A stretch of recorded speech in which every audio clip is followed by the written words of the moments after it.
Hey, everyone. I am just waiting for the beautiful Swoop. Luke, he's just texted me to say he's jumping in. So Luke's fashionably late as always. G'day to Ria, Pommy, and Swoop, two goats. Bear, thank you very much. Got a few pies here, eh? I tell you, he's got a few fans, hasn't he? Fuck me. So he's just popping in now. He's just texted me saying he's just coming in. So welcome on. Me and Swoop. Just going to do a quick preview. So get your questions in for us both. He's been fanning about on other shows. Good day to you, Carlson, mate. Kira, the princess of Prince's Park. She's in chat. Go Pie, says Harry. I hate chat because I've got to read it out. Hey there, Rio, mate. How you doing? Evening, Tony. So he's just jumping in now. So get your questions away. We've got a couple of nice, easy ones. Obviously, we're going to have a nice half-hour chat, just a nice short chat, because Swoop, obviously, now with COVID, is bigger than just me and him. Sad, but I hope we're all looking forward to the games. So I am, and very much looking forward to Swoop because we made some good TV last year, and it's sad we won't be spending 3 hours together, which is sad. Sad, really. I love it. Good day to you, Peter. Hey, Harry, you were. Yeah, we go way back, me and Swoop. We go way back. So I'm looking forward to getting stuck in with him. He's just logging in now, so he says. So we should see his beautiful biceps next to me. Go the Mighty Bew, says Azza. Do I think it'll be close? Well, I mean, good question. Let's ask the sexy fella. G'day, Swoop. Hey, how you guys going? We're very good, mate. We're very good. How are you? Yeah, good. Sorry, I'm not in my usual Swoop den. I'm at mum and dad's today, so I've had to make do in dad's study. But here we are. Hey, look at that. I mean, there's some vintage PCs behind you as well. Oh, mate, he loves his Mac sort of stuff. So I'm in the den. I am in the den. What is going on, Pommy? How you feeling? Oh, mate, I'm relaxed, I've got to say. I mean, it's we've never experienced this where we're going into this and I'm the better side. Yeah, it's a bit crazy. You've been shit house for the last couple of years.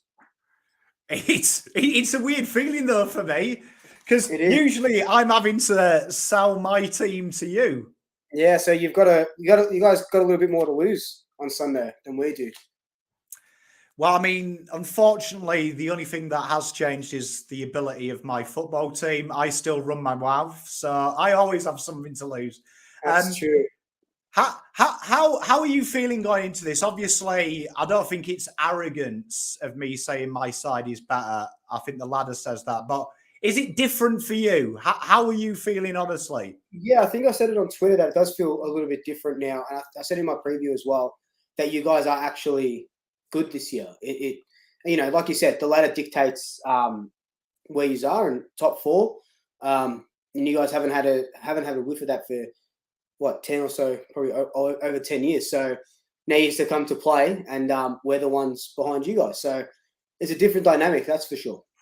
I'm genuinely concerned that the 22 that play this weekend might be suffering from vertigo. Being so high from the ladder. Yeah, well, I was going to say, I don't think we're familiar that there's a place above 12. But we've got a few questions from Twitter. I've managed to cycle through them because a lot of them had a vulgar word for vagina. Just been really abusive to me, so that's all right. Yeah, do you know what I mean? And yeah, so I thought I'd swoop them down. So ask you questions in the comments. I can see there's some good people in there.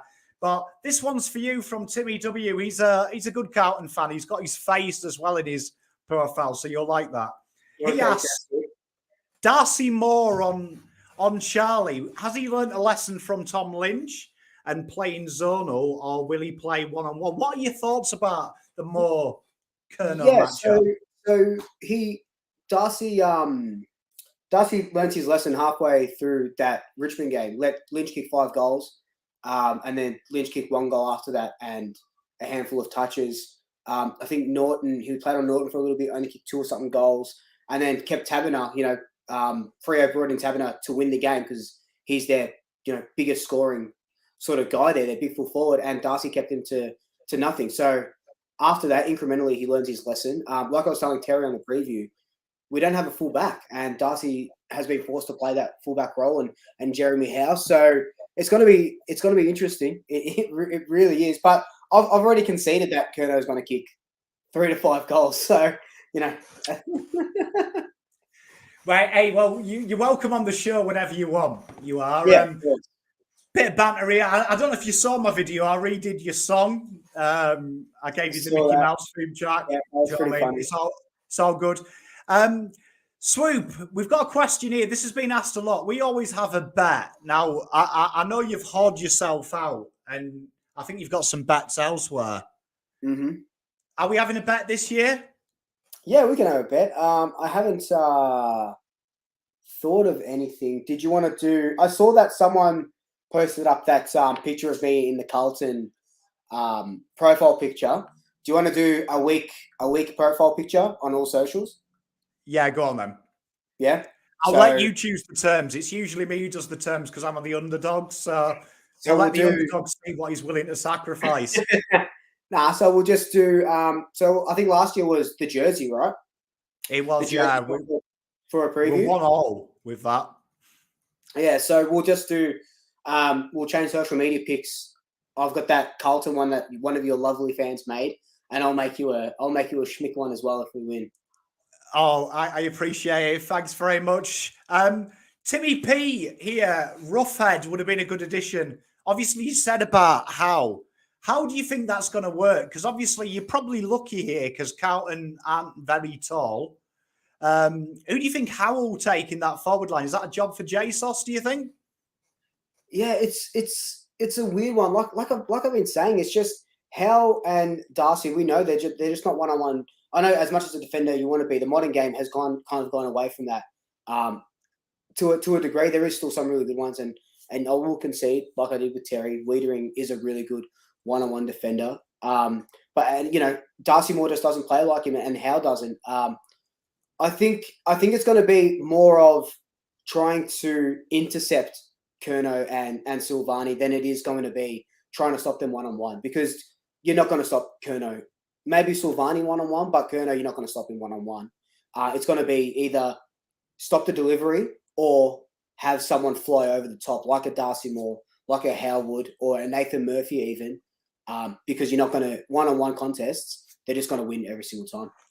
I did feel really sick. I don't know if you've had a chance to check out the scout report. I do for Blue Abroad, but I was very complimentary of Darcy Moore's ability to create separation. And that's probably the one area I worry about with just Curnow. It's going to be a lot easier for him to create separation with one tall as opposed to the other forward lines you've mentioned. They've got two tall. So going to be an interesting battle. And that's the thing as well. Like, you guys use Silvani in the ruck as a second ruckman as well. And obviously you would rest De Koning up forward, right? But that's still not, you still haven't got a Harry McKay or McCall, whatever his fucking name is. He's still not up there as he, so that helps. It helps us with no Roughhead, definitely. But like I said, you just got to. Charlie Curnow is leading the Coleman for a reason. He's not there by accident. That's for sure. It's all me as well. It's all the love I give Charlie. I'll take responsibility. This is probably, thank you to Glenn Hawkins for the $15 donation as well. I don't know if you asked a question. It came in blank, but we'll guess. We'll guess because this question's a lot. And the lovely Kira here, the princess of Prince's Park, she's got a bit of a crush on Ginnivan. I've been trying to stop it all week. Now, obviously, Carlton fans have bored you with Stocker and Ginnivan, haven't they? But not bored me. It's just I don't know. It's just a bit silly, but you guys are a different breed down there, so it's all good. It kind of makes sense. Well, I mean, we're all accountants, mate, and professional guys. We don't get our hands dirty like you pies. But I wanted to talk about. Everyone's talking about Ginnivan, and the press talk about him a lot, and obviously no getting away from it. He's got hair from the 90s, but he does play good football. I'll give him that. We've got our own version, though, who's a bit tough to the ball, knows how to kick snags in Durden. So I guess Stocker takes Ginnivan. Corey Durden, you know his name. Corey Durden. Mate, Durden sounds like something I'd do in the toilet after a 2 a.m. kebab bender, man. well, I mean, I've dated some girls who look like Ginnivan as well. So I mean, we've both got our skeletons in our closet.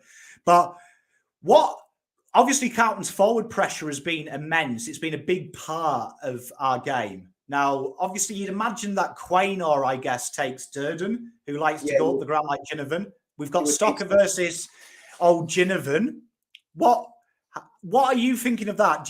What do you think about Ginny? Do you think he's as big as the hype, or? I don't think he's.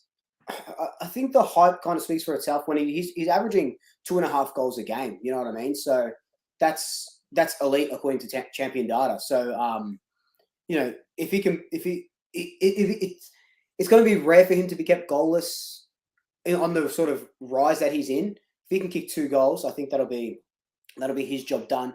And if, you know, Stocker can ride him into the ground and we get a free kick, I guess that's what you guys want as well. So that'll be a job done as well. Well, I mean, it's going to be interesting. Glenn, who did do the donation, he asks, how many touches do you think Ginny will get? He only needs 4 touches for 4 goals, man. 4 touches, 4 goals. He also follows up with, I can't believe you're mocking Durden. That is a lot for 3 goals. Has he kicked 3 goals in his career? Probably not, but I mean, that's beside the point. That's beside the point. You reckon I've reverse jinxed him now? Well, this show is famous for me making big calls about opposition players and then becoming the best players in the competition. So hopefully that goes on you this time. Let's see. Corey, you know, I'm gonna. I didn't know what he looks like. I have no clue. Is that you one with the shaved head? He's the one that Terry sponsors. So you do know who he is. I know him. Yeah, this one. Oh, you can't really see it.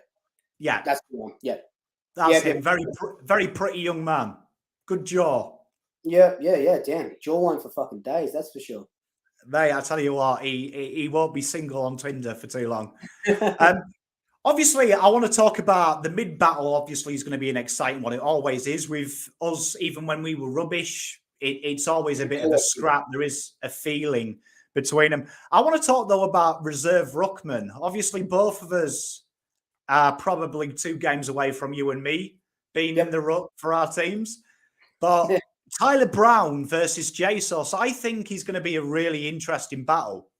Well, I guess that's what would have happened if Cox wasn't named in the team. But now Jesus is going to go up against either Cox or Cameron. And Cameron has really held his own since Brody Grundy's gone down. And I was a big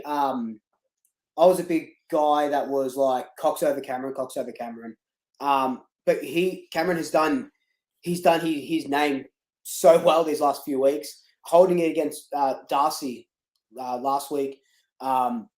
So I think that'll be a good battle. I think Cox will probably mainly ruck, so it'll be Cox to Koning, and then it'll probably be Jesus and Cameron, I'd say. Do you think that you guys will probably try and look and exploit our backline? Because obviously we've got Lewis Young. He's a giant. He's 202 centimeters, like Mason Cox. He's big, and that's probably the advantage Lewis Young's had this year. That he's genuinely taken the second best forward, and the way the AFL works is genuinely you're probably the smaller forward, which is giving him that advantage. Do you think that maybe you guys might pinch hit Brown against Jesus just because Jesus is not 100%. Yeah, I can see what you're saying. Like, I think you want to stretch that Carlton defense, especially with Ollie Henry in the team as well. Even though he's I think he's shy of 190 centimeters, he still plays tall. Jamie Elliott, even though he's short, plays tall. Then if you can have Cox and Cameron in that forward line, Cox commands 2 or 3 guys go up against him. Even if he doesn't mark the ball, there's no way you guys let him one-on-one. So because he'd probably outmark or try to outmark someone, brings it to the ground. If you got 2 guys contesting against it, I think that's kind of the game plan that we might be able to see. I did watch the live that you and Kev said, and I can't believe you didn't cut Kev off when he suggested that Mason Cox would give old Wheatering some bother. I have to say, I've never been offended by anything you've said, and you were quite mean to me in the watch along. but that did offend me. It cut me to the core, Swoop. I just let Kev on, and he makes his peace, mate. With the old Kev, he's been running his mouth more than I have this week. He's a lot more confident than I am. I was going to say he's been in my DMs quite hard, mate. He's been in my DMs. This has been a few questions from some pies. How many people do you reckon there? It's going to be surely it's capacity, isn't it? Oh yeah. I reckon they'll probably be about 87,000 or 85,000 at least. Weird time, isn't it? Sunday evening for I this complained about this the second it got announced. Like, not even like putting Carlton, who are if it was Carlton and someone else that wasn't like a crappy interstate team, but like you guys are commanding prime time spots. 3:20 on a Sunday isn't prime time at all, and especially going up against. It's like putting Essendon and Carlton or Essendon and Collingwood on a Sunday afternoon. It's like it doesn't make any sense. But the AFL doesn't make sense. So, that's where we're come to expect it from them. It is a weird one. I mean, obviously, a bit of respect has to be shown to Collingwood, and I'm sure you agree with me. Without us two, basically the AFL is pointless, isn't it? Really, like the rivalry that we have. The things that we generate, the papers that we sell. The Herald Sun would be nothing without you guys recycling coaches for the last 10 years. You know what I mean? Like it would just be zero. So they wouldn't be selling any papers. So you guys did them a favor getting rid of 4 coaches in 10 years. Mate, we do our best. I mean, we had to change them pants until we got a good one. And obviously, this is a really interesting one. We'll come to my next point. Timmy P wants me to pass on $10 to you to get you some light bulbs. I told you. Tell Timmy, I'm in. Here we go. That's better. Hey, yeah, I'd love to know what your dad gets up to if that's the. Can you beam me that $10 so I can invest in some light bulbs, please? Hey, do you know what I mean? Now, a few questions about the midfield. People wanting to know. Peter V asks who do Carlton tag, and Rio asks who does Collingwood tag. I'd imagine Taylor Adams goes to Cripps, doesn't he? He usually does. But I don't think it'll be a hard tag. Like we tried to tag Lachie Neale, not tag Lachie Neale, but it's a run with role, much like Pendles has done with Cripps in the past as well. And you guys don't really play a hard tag either, do you? No one really plays a hard tag anymore. Nah, genuinely, I think the worst you'll get is I suspect Hewitt goes to Pendles because last week I thought that tactical shift from Fly was brilliant. 80% of game time on the ball from Pendles is highest this year. I think you'll probably do the same with us. So I'd imagine 100%. Hewitt goes there and we'll give Cripp a chance at breaking Taylor Adams because that's my only concern. Taylor Adams seems to get inside Cripper's head. Yeah, that's going to be that'll be one of the things to look out for. Adams versus Cripps, 100%. That's going to be because we know how big body Cripps is, and we know how hard headed Taylor Adams is. So that's one that's more relevant than Ginnivan Stocker, in my opinion. No, I'm with you. I just think the Ginnivan Stocker is an interesting one because they're both hard. They're both tough guys. Yeah, it's going to be really, really fun. But that Adams and going up against fucking Cripps. Matty McClure will be. He's a massive fan of this channel, but he's a massive fan of you. Sam Walsh, Dacos. That is quite tasty. Dacos has been sneaking up the ground into that middle a bit, hasn't he? Yeah, Fly, I think in the Bulldogs game, Fly wanted to try him more as a half forward, pushing into that midfield. And we just didn't get that opportunity because, they kicked 6 goals in the first quarter against us on a trial. So, look, there was some sort of talk that Dacos was going to get dropped this week just to kind of, young kid and stuff like that. Hasn't played much during COVID. But I think that the chance to play against his boyhood club, get a win against his boyhood club would be too much to pass up. You said get a win. He probably will do. He'll probably be celebrating with us in the club rooms. I didn't say who the win was for. I just said get a win. He's welcome to join the sing-song, mate. He's welcome to join it. This is the guy I'm looking forward to, though, and I've been watching Pies a lot, and it's your fault because I like watching them just to see how you're going. Crisp. I think Crisp has had a really underrated year this year.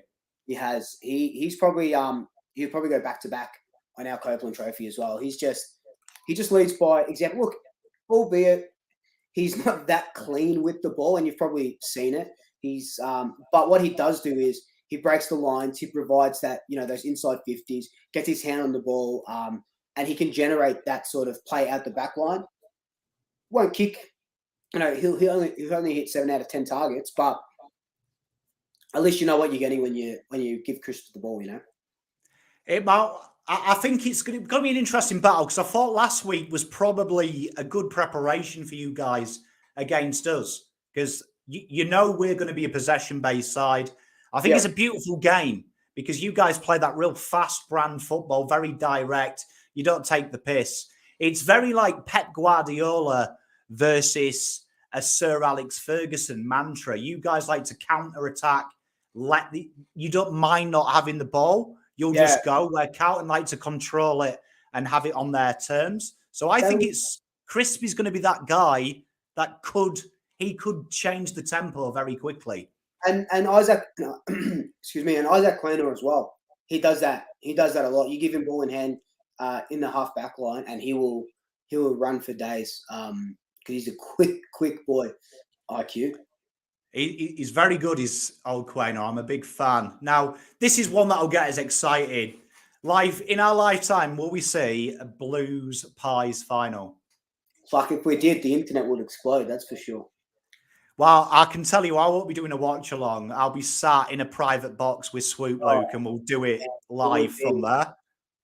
I think we will eventually, but I don't really want it to happen. I can't take a normal finals game, let alone against your mob. That would be that's too crazy, man. If this is round 11 and we're feeling like this, imagine it's fucking in September. Mate, cool. Imagine a granny, black and white and blue in Melbourne. I don't even want to. Mate, 2018, man. Mate, it would be the best feeling ever. Now, what will be kind here? What is your biggest fear going into this game? What scares you about the Blues? Curnow, really. That forward line. Look, I think it's just our inability to defend the one-on-one big targets, and I'm not afraid of us kicking a winning margin, because we can do that. We did it against to a point, we did it against Geelong, but when you have a team that has Tom Hawkins and Jeremy Cameron in it, and no, we didn't have Rufford at that time. We had Howe and Darcy Moore playing on them. They were always going to try and come back. A big team like that with two big twin towers like that. So I know we can kick goals. It's just that letting you guys out. Let Carlton kick 6 goals in the first quarter. You might as well just pack up. You know what I mean? We just can't let that run on, and we can't let fucking Curnow kick a couple and you guys get up and about. That's my biggest fear. I was going to say, my fear is actually similar on the lines. I look at your back line and I see a lot of transition threat. So, you've got the Howe down there. We know Crisp likes to sneak down there as well when it gets hard. Maynard, you've got a lot of good ball users without even talking about Darcy Moore. And Carlton are going to be hemorrhaging inside 50s against you guys. That's going to be their game plan. Get it in there. Get it to ground. We've got, like Rio says, about 7 crummers now really trying to get the ball. That's my concern, that we've seen when Carlton was soft, you guys managed to get that fighting spirit out of us.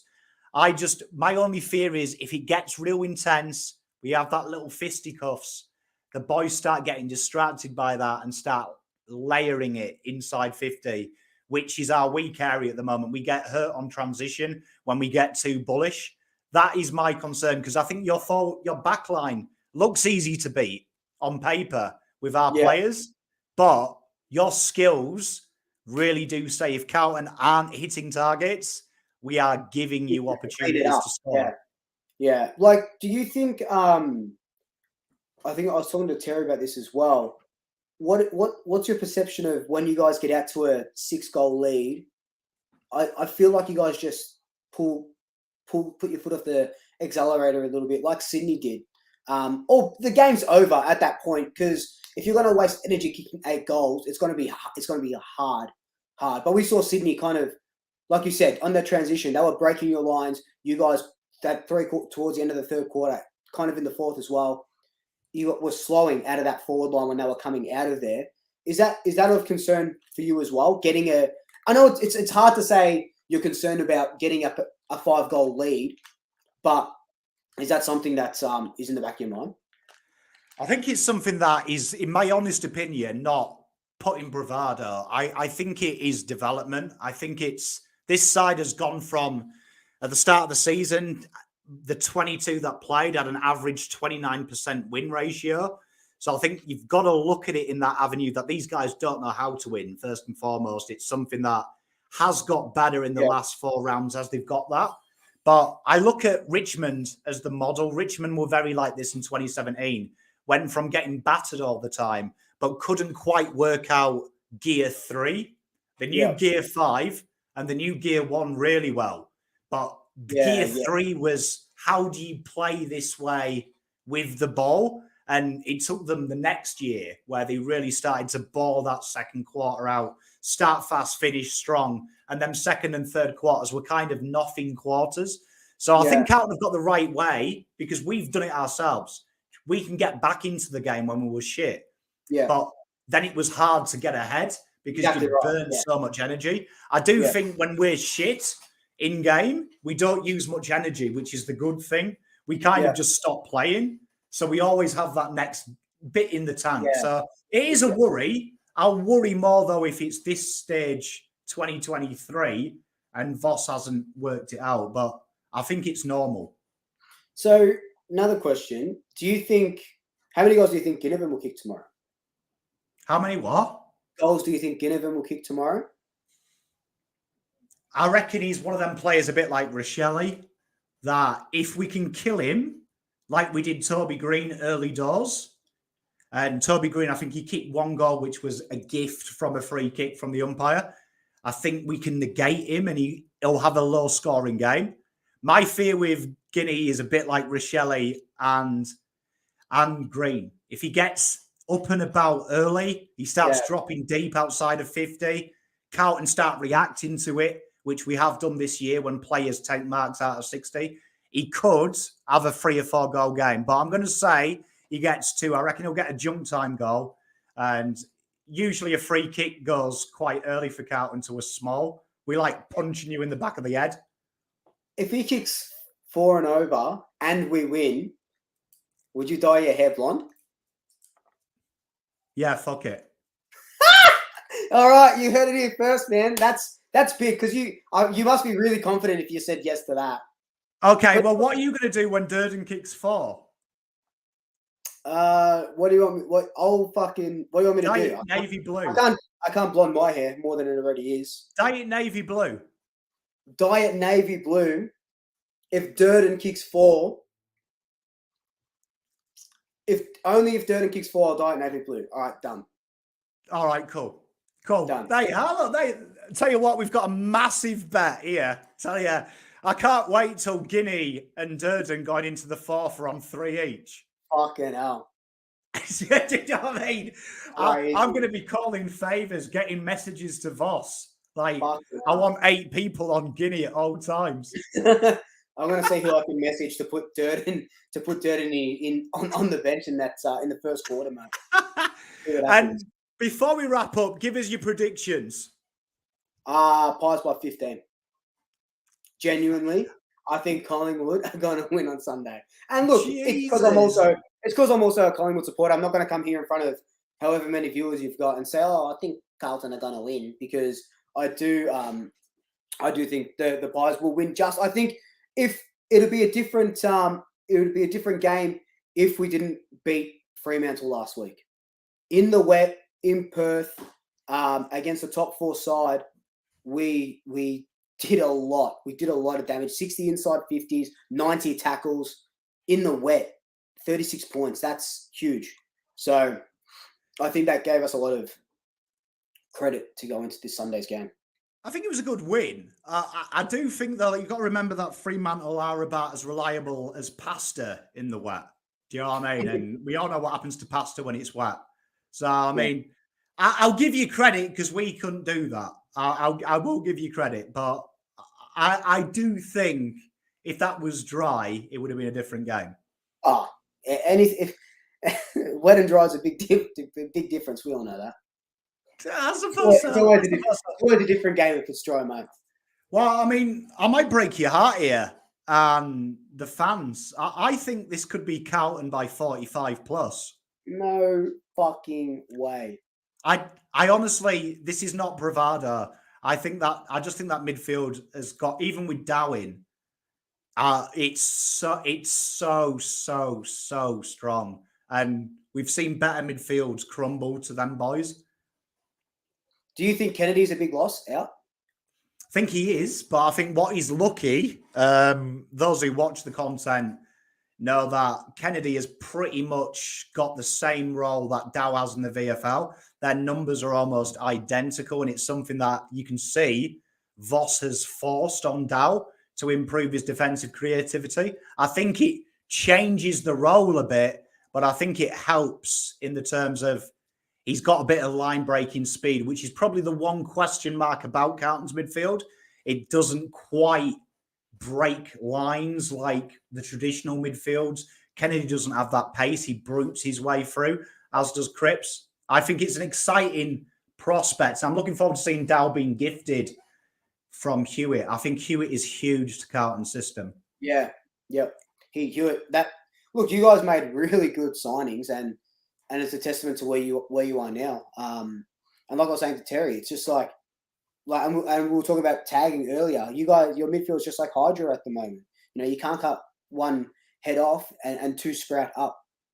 You guys hadn't had that for a long time. So yeah, I got to give credit where credit's due. Your midfield is good, but I don't think it's going to be. It's going to be obviously it's going to be a big thing in the midfield. It's going to be one in the midfield, the ball, but that our forward line. We can just, I think we might be able to just monster that defense of yours. Be interesting to see. Time will tell. Well, I mean, we said we'd do half hour. Swoop's got things to do, and unfortunately, I have to look after Chinese meal. I've got to get back to, mate. I was going to say, yeah, but we'll say thank you, Glenn Hawkins. He's chucked in 99 cents of his $15 donation to you to get you an ice cream when you lose this year. And Kira's excited about the fact one of us dyes her hair. Don't worry, my hair will stay black. My wife will actually divorce me if I bleach my hair blonde. So you've heard it here first. There's lots to lose. But everyone, go and check Swoop's channel out. He does do Collingwood stuff, but it is very entertaining content, and we are mates outside of this rivalry. So yeah, give him some love. Thank you for having me on. I enjoy it. I enjoy all the banter. Well, I'm happy to banter with you all if you have a face in your profile picture and it's not just a car or something. So you get in my mentions. That's all good.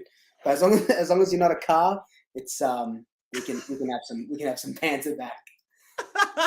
Well, thanks very much for coming on, Swoop. Much love to everyone. We'll see you on Sunday in the Battle of Brisbane Lions. Really, isn't it? Yeah. Oh man, everything. I'm a big proponent of, the universe conspiring to do things, and every single moment has led to a premiership captain and his teammate going up against each other, two of the biggest rivalries in the world almost, Collingwood and Carlton. It's crazy. You wouldn't have thought this. Not even 5 years ago would you have thought this, let alone 20 years ago, It's great script, isn't it? Even Ledger, former best friends as coaches. It's all on the line, and you would say for both sides, a win for you guys probably gives you finals hopes, and a win for us probably cements final hopes. There's a lot on the line here. Yeah, and what does a loss mean to you guys? Just means we dick Essendon next week. Let's go. All right, too easy. Cheers, guys. Have a great evening. Hey guys, thank you so much for tuning in.